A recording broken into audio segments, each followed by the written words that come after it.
Hello dear student, welcome to एकर classes. तो आज की इस लेक्चर में हम पढ़ेंगे some basic concept and mole concept. ठीक है, चैप्टर का नाम हमारा क्या है? Some basic concept and mole concept. ठीक है, केमिस्ट्री। ठीक है, अगर आप लोगों को कंफ्यूजन होगा कि ये किस सब्जेक्ट का है तो हम बता देते हैं कि ये क्या है, केमिस्ट्री का है। ठीक है, ये जो चलेगा अभी केमिस्ट्री चलेगा। देखिए, हम जो इसमें अभी आपको हम पढ़ाएंगे वो बोर्ड लेवल से थोड़ा ऊपर होगा। ठीक है, बोर्ड लेवल से ऊपर होने का क्या मतलब है कि हम कवर करेंगे पूरा IIT जेई का। ठीक है, आईसी में आएगा क्या, मेंस, मेंस प्लस एडवांस दोनों आएगा, एंड साथ में नीट भी चलेगा। नीट का जो सिलेबस है और जो मेंस एंड एडवांस का सिलेबस है, दोनों को कवर करते हुए हम इसमें पढ़ेंगे। ठीक है, आप देखिए, जो मेन बात है, जो मेन इसका खासियत है, इस टॉपिक का ये खासियत है कि इसमें हम जो पढ़ेंगे सारा कुछ बेसिक केमिस्ट्री से शुरू करेंगे। ठीक है, बेसिक केमिस्ट्री से स्टार्ट होगा, फिर जाके ये केमिस्ट्री कहाँ जाएगा, सीधा एडवांस तक जाएगा। बेसिक से स्टार्ट होते हुए सीधा एडवांस हम जाएंगे। ठीक है, फिर इसी में हम सॉल्व करेंगे, न्यूमेरिकल सॉल्व करेंगे, न्यूमेरिकल सॉल्व करेंगे एंड जो थियोरेटिकल क्वेश्चन होगा,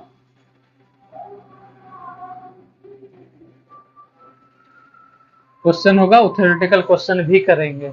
न्यूमेरिकल और थियोरेटिकल क्वेश्चन दोनों को करेंगे। और दूसरी बात, हमारा जो मेन मकसद क्या रहता है केमिस्ट्री पढ़ने का, मतलब केमिस्ट्री ही नहीं, जो भी सब्जेक्ट आप पढ़िए उस सारा सब्जेक्ट पढ़ने का मेन मकसद क्या रहता है, हमारा कंसेप्ट है, वो कंसेप्ट क्या होना चाहिए, क्लियर होना चाहिए। कंसेप्ट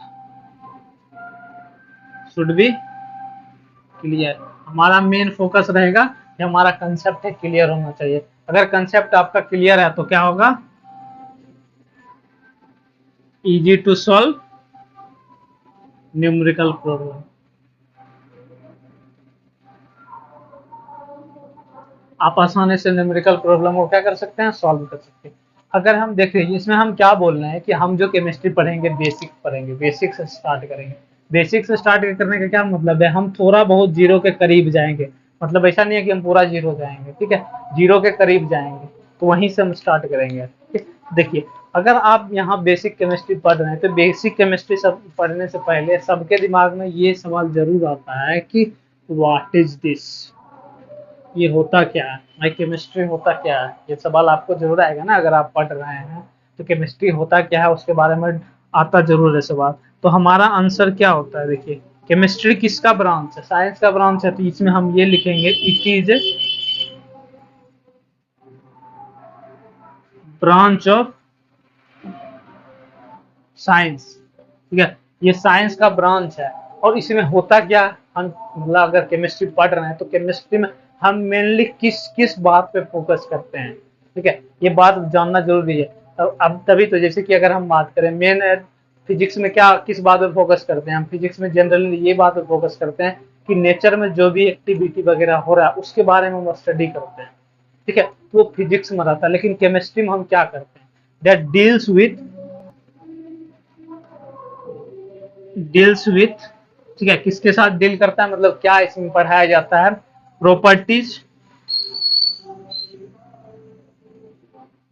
प्रॉपर्टीज के बारे में पढ़ते हैं। ठीक है, किसका प्रॉपर्टी, कोई भी एलिमेंट या कंपाउंड हो सकता है उसका प्रॉपर्टी।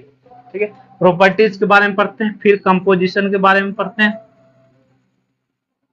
कंपोजिशन का क्या मतलब है कि जैसे कि अगर कोई कंपाउंड बना है या फिर कोई एलिमेंट बना, एलिमेंट को छोड़ दीजिए, कंपाउंड की बात करते हैं, कोई कंपाउंड बना, अगर कंपाउंड है तो वो किसी ना किसी चीज से बना हो, किसी न किसी एटम से बना होगा, किसी न किसी एलिमेंट से बना होगा, या फिर किसी न किसी मॉलिक्यूल से बना होगा, ये भी पॉसिबल है।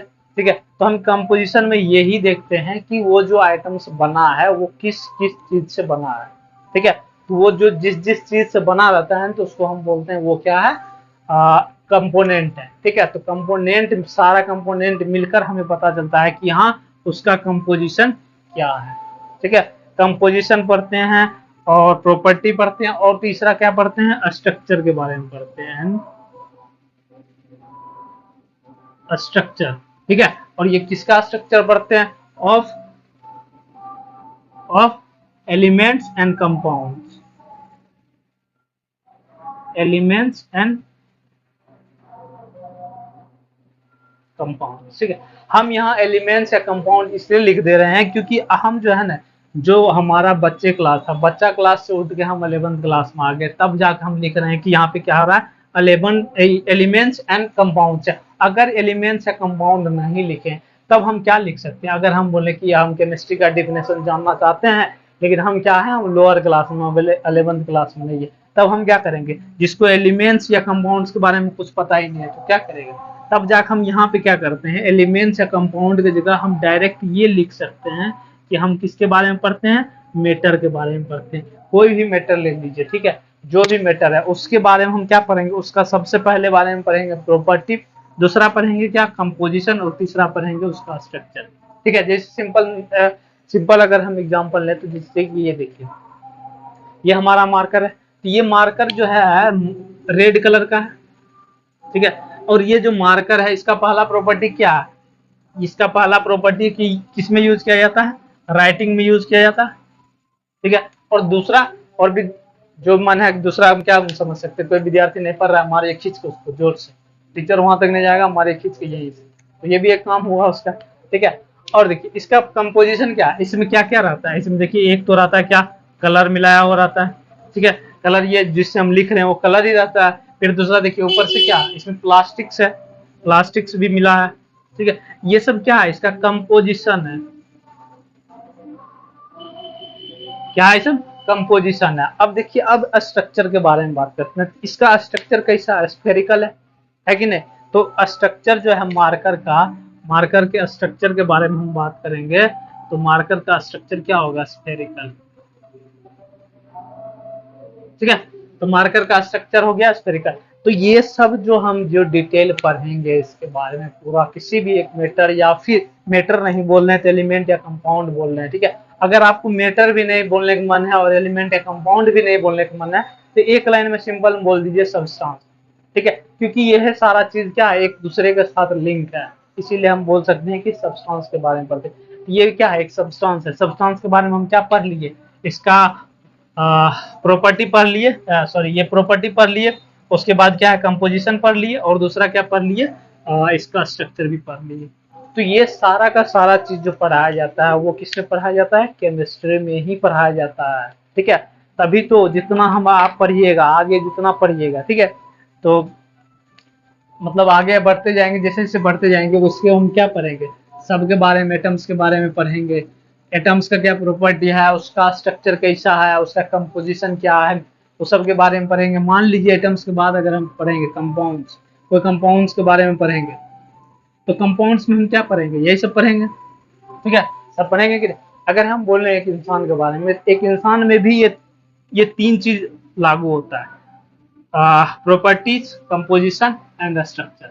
ये तीन चीज एक इंसान के लिए भी लागू होता है, एक इंसान का भी ये तीन चीज डिसाइड किया जाता है। अगर हम एक इंसान के बारे में भी पढ़ रहे हैं, लेकिन ये तीन चीज के बारे में पढ़ रहे हैं, सिर्फ तीन चीज, बाकी कोई भी एक्टिविटी के बारे में नहीं पढ़ रहे हैं, तो वो सब कहलाएगा केमिस्ट्री के अंदर आएगा। ऐसा नहीं है कि ये क्या कहलाएगा, बायोलॉजी के अंदर आ जाएगा। बायोलॉजी के अंदर बहुत सारा एक्टिविटी होता है, बायोलॉजिकल एक्टिविटी होता है, उस सब के बारे में हम नहीं पढ़ते। सिर्फ ये तीन चीज, प्रॉपर्टी, कंपोजिशन और स्ट्रक्चर के बारे में, बस तीन चीज के बारे में पढ़ रहे हैं, तो वो तीनों को तीनों किस में आएगा?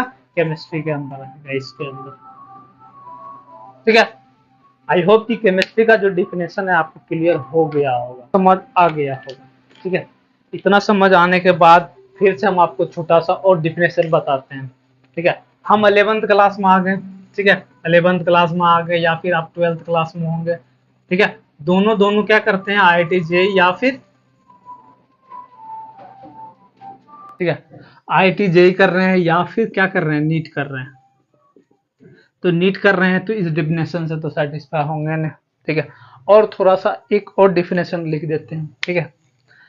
डिफिनेशन में हम ये लिख सकते हैं, इट इज साइंस ऑफ, किसका साइंस है ये? एटम्स, मॉलिक्यूल्स, और दूसरे भाषा में क्या बोल सकते हैं? एंड इट्स ट्रांसफॉर्मेशन, ठीक है। Atoms, molecule and it's transformation. It's transformation का क्या मतलब है कि जो भी एटम्स या मॉलिक्यूल्स हैं, ठीक है, इसको दूसरे, मतलब इसका जो ओरिजिनल फॉर्म है, ओरिजिनल फॉर्म से एक न्यू फॉर्म हम बनाएंगे। तो ट्रांसफॉर्मेशन का क्या मतलब है, ओरिजिनल फॉर्म से क्या बनता है, हमें कुछ न्यू फॉर्म बनता है, समथिंग न्यू। यहां लिख देते हैं समथिंग न्यू फॉर्म। समथिंग लिख के बढ़िया बढ़िया रहेगा, इससे लेके सम न्यू फॉर्म, ठीक है। तो हमें जो क्या मिलता है, नया फॉर्म मिलता है, मतलब हम नया चीजें बनाते हैं, ठीक है। तब जाकर हमें क्या पता चलता है कि हाँ यहाँ पे कुछ ना कुछ हो रहा है, और ये जो हो रहा है वो किस कैटेगरी में होगा, वो सिर्फ और सिर्फ केमिस्ट्री के कैटेगरी में होगा, बाकी किसी कैटेगरी में नहीं होगा। अब देखिए, अब जो बात है कि हम एटम्स या मॉलिक्यूल्स तक आ गए, मतलब हम पढ़ेंगे, केमिस्ट्री पढ़ना शुरू किए हैं, और केमिस्ट्री पढ़ना शुरू किए हैं तो मतलब हम बात कर रहे हैं एटम्स के बारे में या मॉलिक्यूल्स के बारे में। अगर इससे भी और नहीं बात कर रहे हैं तो एलिमेंट्स के बारे में। अगर किसी को कन्फ्यूजन हो रहा होगा तब आप एलिमेंट्स लिख सकते हैं, वरना हम फोकस करेंगे एटम्स या मॉलिक्यूल्स के बारे में या फिर कंपाउंड्स के बारे में। सबको हम साथ में लेते चलेंगे, इसमें कंफ्यूज होने की कोई जरूरत नहीं है, सब एक दूसरे के साथ इंटरलिंक होते हैं। आप 11th क्लास में आए हैं या फिर 12th क्लास में आए हैं तो आपको इतना डेफिनेशन तो पता ही होगा कि एटम्स क्या होता है, मॉलिक्यूल्स क्या होता है, एलिमेंट्स क्या होता है या फिर कंपाउंड्स क्या होता है। ये सब बेसिक है, क्लास 10th में ही ये बताया जाता है, ठीक है। अगर आपको नहीं पता है तो नीचे डिस्क्रिप्शन में हम कार्बन कंपाउंड्स का और इससे रिलेटेड जो एटम्स, मॉलिक्यूल, एलिमेंट, कंपाउंड का जो डिफिनेशन है उसका भी लिंक हम, इससे रिलेटेड भी एक वीडियो बनाए हैं, उसका लिंक हम डिस्क्रिप्शन में डाल देंगे, वहां से आप पढ़ लीजिए, ठीक है। अब ये तीनों चीज है, ठीक है। अगर हम सबसे पहले जो पढ़ेंगे किसके बारे में पढ़ेंगे, प्रॉपर्टीज के बारे में। अभी हम स्ट्रक्चर के बारे में नहीं पढ़ रहे हैं, हम किसके बारे में पढ़ रहे हैं, अभी फिलहाल पढ़ेंगे प्रॉपर्टीज के बारे में। क्योंकि जो केमिस्ट्री हमारा शुरू हुआ था सबसे पहले हम क्या बोले थे कि प्रॉपर्टीज होता है, प्रॉपर्टीज के बारे में हम पढ़ते हैं। तो इसमें भी हम क्या पढ़ेंगे, प्रॉपर्टीज के बारे में पढ़ेंगे, ठीक है। तो प्रॉपर्टीज के अनुसार जितना भी एलिमेंट्स या जो भी चीजें हैं, मॉलिक्यूल्स, कंपाउंड या फिर एलिमेंट्स, कुछ भी है, उसको दो कैटेगरी में डिवाइड किया गया, ठीक है। दो कैटेगरी, कौन कौन सा कैटेगरी, देखिए पहला कैटेगरी है फिजिकल प्रॉपर्टी के अनुसार,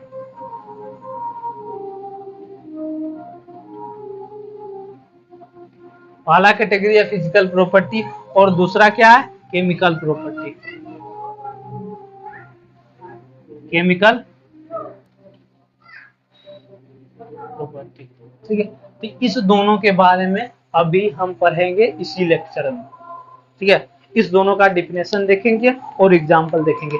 एक बात हमेशा ध्यान रखिए कि ये जो चैप्टर है, ये पूरा का पूरा चैप्टर मेनली जो फोकस करता है डिफिनेशन पे, सबसे ज्यादा आपको मिलेगा इसमें डिफिनेशन, उसके बाद कम मिलेगा न्यूमेरिकल। ऐसा नहीं है कि न्यूमेरिकल नहीं है, न्यूमेरिकल कहाँ पे मिलेगा, इससे मिलेगा न्यूमेरिकल। बाकी ये जो है सब बेसिक कंसेप्ट में, इसमें पूरा का पूरा मिलेगा आपको क्या, सिर्फ और सिर्फ डिफिनेशन मिलेगा, बाकी मूल कॉन्सेप्ट में न्यूमेरिकल भी है और डिफिनेशन। हम पहला किसके बारे में पढ़ेंगे, यहाँ पर मैं लिख देता हूँ, इस पेन से लिखते हैं, इस मार्कर से लिखते हैं, सॉरी रेड से लिखते हैं तो रेड आपको शायद पता चले, रेड से लिखते हैं। पहला जो हम पढ़ेंगे फिजिकल प्रॉपर्टी के बारे में, प्रॉपर्टी, इसका डिफिनेशन लिखेंगे और फिर हम जानेंगे कि ये क्या क्या होता है, ठीक है। अब इसके बारे में हम पढ़ते हैं, क्या लिखेंगे, those property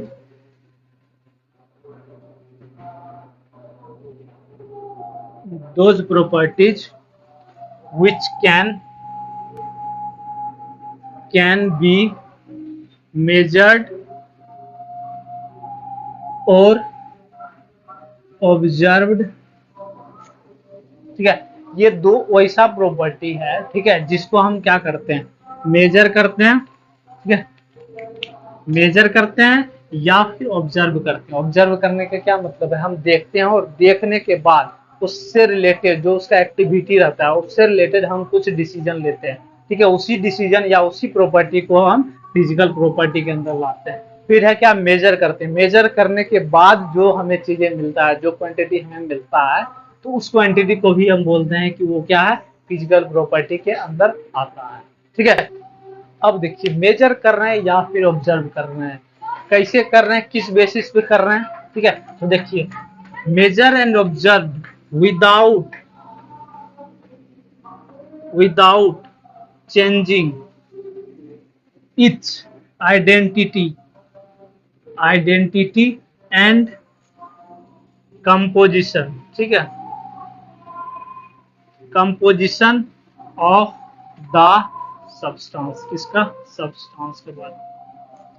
Those property which can be measured or observed without changing its identity and composition of the substance।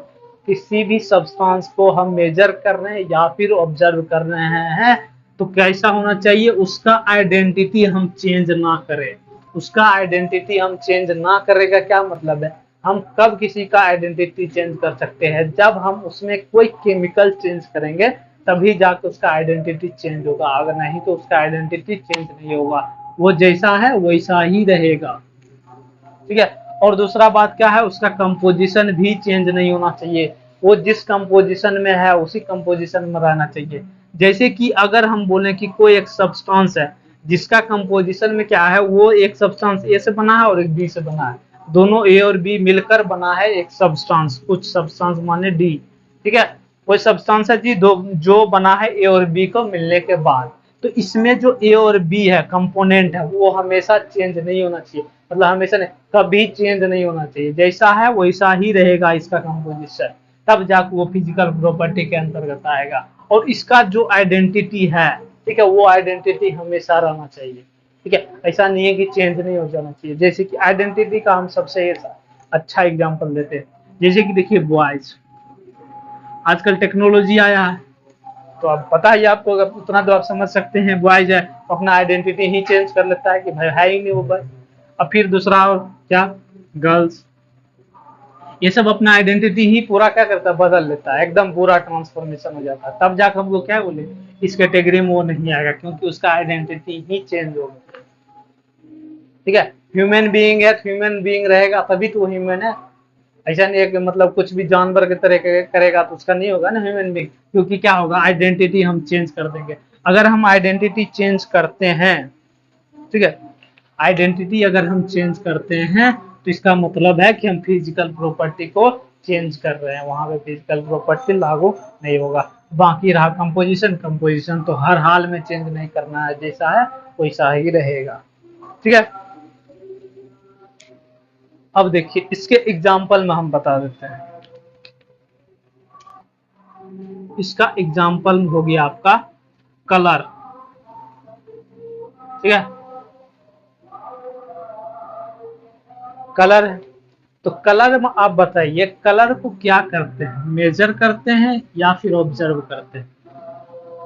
Colour में अगर हम बोलें कि जैसे ये ब्लू है, ब्लू है, क्या हम इसको मेजर कर सकते हैं, मतलब वो तराजू लाते हैं, तराजू में इसको मेजर करते हैं कि हाँ इतना केजी का है ये, तब जाकर हम बोलेंगे कि ये ब्लू है। हम बोल देंगे ये 50 केजी का है तब ये ब्लू है, अगर ये 40 केजी का होगा ये क्या बन जाएगा, रेड बन जाएगा। ऐसा हम इसे बोल सकते हैं क्या, है पॉसिबल कि हम ये 50 केजी या फिर 40 केजी बोलकर हम ब्लू को चेंज कर देते हैं रेड में, ऐसा नहीं होता है, हम उसको मेजर नहीं करते हैं। ठीक है, हम क्या करते हैं, ऑब्जर्व करते हैं। ठीक है, ऑब्जर्व करने का क्या मतलब है, हम उसको देख रहे हैं, देखने के बाद हमारा जो आई है, आई से हमारा जो इमेज बना है, हमारे रेटिना पे इमेज बना है, उसके अनुसार हम बोल रहे हैं कि ये जो कलर आ रहा है, इस टाइप का कलर जो भी होगा उस कलर को हम बोलेंगे कि वो कलर क्या है, ब्लू कलर है। ठीक है, वही अगर हम बोले कि इस टाइप का अगर कोई भी कलर बन रहा है हमारे माइंड पे, तो इसको बोलते हैं कि ये क्या है, ग्रीन कलर है। ठीक है, अब फिर इसको क्या बोलेंगे कि ये किस टाइप का कलर है, ये किस टाइप का है, ये जो है इसको हम बोलेंगे कि ये रेड कलर है। फिर अगर हमारे दिमाग में इस टाइप का बनता है, ये जिस टाइप का है, बीच जो लिखा हुआ है ये बनना है, ये किस टाइप का बना है, ब्लैक कलर का। इस टाइप का इमेज अगर हमारे दिमाग में बनता है ये क्या हो गया, ब्लैक हो गया। तो मुझे लगता है कि आपको फिजिकल प्रॉपर्टी भी समझ आ गया होगा। अब हम बात, इसके एग्जाम्पल और भी है, ठीक है, एग्जाम्पल आप इसे सोच सकते हैं, इसके बेसिस पे आइडेंटिटी और कंपोजिशन के बेसिस पे सोच सकते हैं।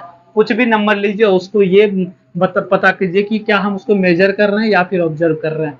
एक बात हमेशा ध्यान रखिए कि इसमें कोई भी केमिकल चेंज नहीं होना चाहिए। कोई भी केमिकल चेंज नहीं होने का क्या मतलब है, कोई भी न्यू कंपाउंड नहीं बनता है। ठीक है, ये हमेशा क्या रहता है, जो कंपाउंड है वही कंपाउंड रहेगा। क्यों? क्योंकि इसका जो कंपोजिशन है वो क्या है, फिक्स्ड है। ठीक है, उसका कंपोजिशन क्या है, फिक्स्ड है, इसीलिए कोई न्यू कंपाउंड नहीं बना। अगर न्यू कंपाउंड बन रहा है तो ये कंपोजिशन क्या होगा, चेंज हो जाएगा। ठीक है, आई होप कि फिजिकल प्रॉपर्टी आपको समझ आ गया होगा। एग्जाम्पल में और लिख देते हैं कुछ कुछ एग्जाम्पल, जैसे कि हो गया आपका मेल्टिंग पॉइंट, बॉइलिंग पॉइंट। ठीक है, ये सब हो गया। और क्या, डेंसिटी भी लिख सकते हैं, डेंसिटी भी हो गया। टेम्परेचर, टेम्परेचर भी हो गया। टेम्परेचर भी फिजिकल प्रॉपर्टी में आता है। क्यों? क्योंकि हम टेम्परेचर को क्या करते हैं, मेजर करते हैं। ठीक है, टेम्परेचर चेंज होता है, देखे हैं कभी कि इसको हम कुछ ऐसा केमिकल चेंज लगा दिए, उसमें चेंज हो गया, टेम्परेचर बन गया, कुछ और चर बन गया। टेम्परेचर है वो कुछ और चर बन गया, ऐसा कभी देखे नहीं। वो टेम्परेचर है तो टेम्परेचर ही रहेगा। ठीक है, देखिए तो दूसरा हमारे पास है केमिकल, केमिकल प्रॉपर्टी। इसके बारे में भी हम देख लेते हैं अभी। ठीक है, अब ये जो है इसके बारे में हम क्या बोलते हैं, हमारा डिफिनेशन क्या बोलता है, पहले हम डिफिनेशन को, कौन सा प्रॉपर्टी है केमिकल प्रॉपर्टी, तो दोज प्रॉपर्टी। ठीक है, those properties, those properties which describes, describes क्या डिस्क्राइब्स करता है, potential of, which describes the potential of, those property which describes the potential of matter। किसके लिए मैटर, किसी भी मैटर का पोटेंशियल हम किसके लिए डिसाइड करते हैं, to undergo chemical change, chemical changes. तब उसको क्या बोलते हैं, आर नोन एज, इसे लिख दीजिए, लिखने का माना लिख लीजिए, बनना वहीं तक लिया, are known as chemical property. ठीक है, ये हो गया। अगर हम देखिए पहले एग्जांपल भी लिख लेते हैं, एग्जांपल लिखने के बाद और हम समझाते हैं। आप ये पढ़ रहे होंगे एसिडिटी, एसिडिटी के बारे में जानते ही होंगे। ठीक है, पहले हम इसको समझाते हैं। इसको समझाने का क्या मतलब है, देखिए ये कह रहा है कि वो प्रॉपर्टी जो कि ये डिसाइड करता है the potential of matter to undergo the chemical change. ठीक है, क्या होना चाहिए, केमिकल चेंज। देखिए हमेशा ध्यान रखिए, केमिकल चेंज में क्या होता है, हमेशा न्यू सब्सटेंस बनता है, न्यू सब्सटेंस फॉर्म होता है। ठीक है, अब देखिए किसी भी मैटर का ये पोटेंशियल रहता है, कोई भी मैटर ऐसे डायरेक्ट नहीं बन जाता। अगर हम बोले आपको कि नोबेल गैस हीलियम है, क्या इसका पोटेंशियल है कि ये किसी और कंपाउंड के साथ मिल सकता है, इसके पास है ही नहीं क्षमता। पोटेंशियल का क्या मतलब है, उसके पास क्षमता रहना चाहिए, उसके पास कैपेसिटी रहना चाहिए, उसके पास पावर होना चाहिए कि हाँ वो अपना केमिकल चेंज में पार्टिसिपेट कर सके, कोई भी केमिकल चेंज उसके साथ हो, उसके साथ वो आगे बढ़ सके। ऐसा नहीं है कि कुछ ऐसा कंपाउंड है, ऐसा कोई सब्सटेंस है जिसके साथ हम कोई भी एक्टिविटी कर रहे हैं, कोई भी रिएक्शन कर रहे हैं, उसके साथ कुछ हो ही नहीं रहा, वो जैसा है वैसा ही रह रहा है। कितना भी हम कोई भी एक्टिविटी कर रहे हैं, मतलब कोई भी रिएक्शन करवा रहे हैं, टेम्परेचर चेंज कर रहे हैं, उसको बॉयल कर रहे हैं, हीट कर रहे हैं, प्रेशर दाब रहे हैं, कुछ भी कर रहे हैं, उसके साथ कुछ ना कुछ हो ही नहीं रहा है, कुछ भी नहीं हो रहा है, जैसा है वैसा ही। उसका पोटेंशियल क्या है, वो कहना चाह रहा है ये कि भाई हम केमिकल चेंज में पार्टिसिपेट नहीं करेंगे, हमको किसी और के साथ भी रिएक्शन करवा देगा, हमें कोई मतलब नहीं, हम उधर नहीं जाएंगे, हम जैसा है वैसे ही रहेंगे, हम जहाँ हैं वहीं रहेंगे, हम खुद में खुश हैं, हमको मतलब नहीं है दूसरे में चेंज होकर जाने के लिए। ठीक है, जैसे कुछ कुछ लोग रहता है ना कि आप देखे होंगे गवर्नमेंट जॉब में, सबसे ज्यादा गवर्नमेंट जॉब में रहता है, सरकारी ऑफिस में जाइए, अगर कोई बंदा ए है, इसका पोटेंशियल क्या है कि ईमानदार होना चाहिए। गवर्नमेंट जॉब में पोटेंशियल ये रहता है ना कि हर बंदे का पोटेंशियल ये रहता है कि भाई तुम ईमानदार हो। गवर्नमेंट यही सोचकर उसको अपॉइंट करता है कि तुम ईमानदार हो। उसका पोटेंशियल यही देखा जाता है कि वो क्या है, उसके पास ऑनेस्टी का एक पोटेंशियल है।